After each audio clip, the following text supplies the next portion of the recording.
Hi guys, welcome back. Nabha Natesh എന്നാണ് ഈ നടിയുടെ പേര്. ഒരു ആക്ട്രസും അതുപോലെ തന്നെ മോഡലും ആണ് താരം. ജനിച്ചത് 1995 ഡിസംബർ 11-നാണ്. അതുപോലെ തന്നെ തെലുങ്ക് ആണ് കൂടുതലും അഭിനയിക്കുന്നത്.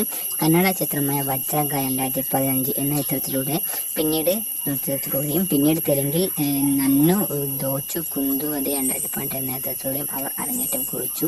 അതുപോലെ തന്നെ 2015 മുതൽ സജീവമായ അഭിനയരംഗത്തുണ്ട്. നഭ സ്വന്തം പട്ടണമായ ശൃംഗേരിയിലെ സ്കൂളിൽ പോയി. തുടർന്ന് കർണാടകയിലെ ഉടുപ്പിയിലുള്ള NMAM ഇൻസ്റ്റിറ്റ്യൂട്ട് ഓഫ് ടെക്നോളജിയിൽ നിന്ന് ഇൻഫർമേഷൻ ടെക്നോളജിയിൽ എഞ്ചിനീയറിംഗ് പഠിച്ചു. ദേശീയ അവാർഡ് നേടിയ സംവിധായകൻ പ്രകാശ് ബലവാടിയുടെ കീഴിൽ നാടകങ്ങളിൽ അഭിനയിക്കുന്നതിനോടൊപ്പം മോഡലിംഗും ആരംഭിച്ചു. ഭരതനാട്യം പരിശീലിപ്പിക്കുകയും സ്കൂൾ കോളേജ് പഠനകാലത്ത് ഒന്നിലധികം മത്സരങ്ങൾ നൃത്തം ചെയ്യുകയും ചെയ്തിട്ടുണ്ട്. അഭിനയ തരംഗയിൽ അഭിനയ പരിശീലനം നേടിയ അവർ ബലവാടിക്ക് കീഴിലാണ് നാടക ജീവിതം ആരംഭിക്കുന്നത്. കരിയർ നോക്കിയാണ് 2015 പുറത്തിറങ്ങിയ വജ്രക എന്ന സിനിമയിലാണ് താരം അഭിനയം തുടങ്ങുന്നത്. അതുപോലത്തെ ഇപ്പോഴും സജീവമായ അഭിനയത്തിൽ 2015 സുമന്ത് ശൈലേന്ദ്രയ്ക്കൊപ്പം ലീ എന്ന സിനിമയിൽ അഭിനയിച്ചു. 2018 സുധീർ ബാബുവിനൊപ്പം 400 ചിത്രത്തിൽ